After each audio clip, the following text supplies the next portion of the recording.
All right, gentlemen, let's talk about Tommy Jeffs.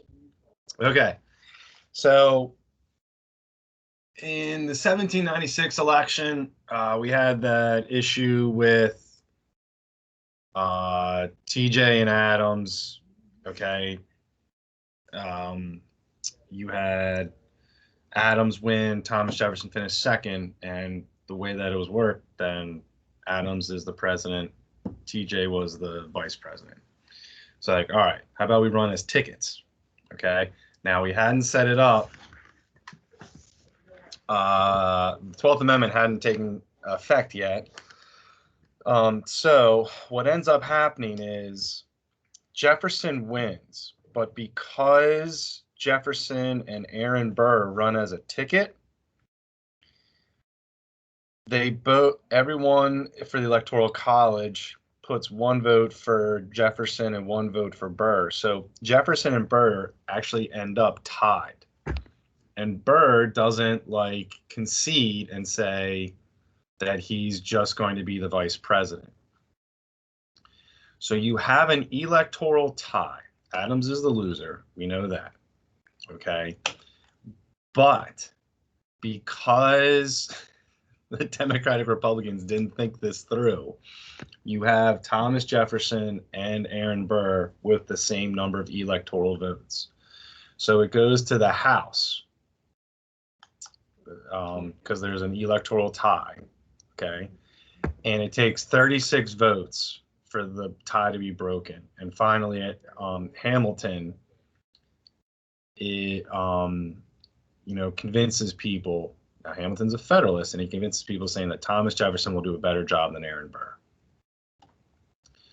So, Thomas Jefferson is the president. Aaron Burr is the vice president. Okay. Aaron Burr's pissed because it's Hamilton that convinces other Federalists to vote for Thomas Jefferson in the House to break the tie. All right. This leads to a duel between Burr and Hamilton later on, and Burr will end up shooting and killing Hamilton in this duel. Okay, which duels were allowed. And that actually happens in New Jersey of all places. But the duel effectively ends Burr's political career. After you kill somebody, kind of hard to get elected. So you have a tie in the 1800 election between Thomas Jefferson and Burr, who are on the same ticket. The election resolved by going to the House.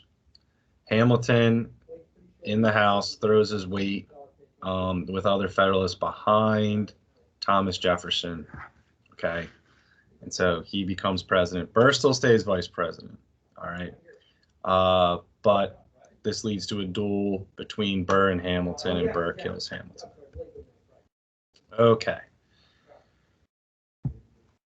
The election of 1800, you see the Democratic Republicans, also known as the Anti-Federalists, take over the presidency and Congress, the legislative branch. John Adams, a Federalist, is like, all right, well, that's not good because now you have Anti-Federalist control of 2 out of the 3 branches. He's worried about that. Okay. So he says, he thinks, look, I'm a president, I can appoint, and he appoints a lot of, first off, he creates new judges' positions. They pass a law prior to it's the Judicial Act, all right? They pass a law prior to Congress turning over when the Federalists still have control. And that it creates new courts, all right? And Adams packs those courts with Federalist judges. Okay. So he packs the court with Federalist judges because he's like, all right, if the Democratic Republicans have executive and legislative branches, the Federalists will still be able to control the judicial branch. Okay. These judges are appointed very late in Adams's term, so they are given the nickname of the Midnight Judges. Okay, it's not like they were done literally the last day of his presidency, okay? But they are appointed late in Adams' presidency, in the last few months. So that's what they get. So how does he try and strengthen Federalist control? Packing the courts with Federalist judges, okay? Madison is Secretary of State for Thomas Jefferson, okay? By law, Madison is supposed to give contracts to these judges. Well, he doesn't for like 4 of them. Okay. So this guy, Marbury, who was supposed to get one of these judgeships, okay, says, hey, that's not correct. All right. And sues.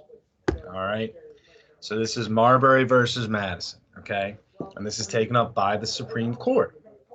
So in 1803, the Supreme Court says, hey, listen, what Madison did was illegal. However, the law that it was based off of is unconstitutional. Okay, effectively saying that it shouldn't have been his job in the first place to give contracts to these judges. All right, so they're not seated, but also at the same time, more importantly, the Supreme Court exercises its right to use judicial review. Okay, so the main effect of Marbury versus Madison is that it establishes the right of the Supreme Court to exercise judicial review, which is to determine the constitutionality of an executive or legislative action. So in this case, they determined the constitutionality of an executive action by the Secretary of State, who was Madison at the time, and said, nope, can't do it. Okay? So that's the importance of Marbury versus Madison, is that it establishes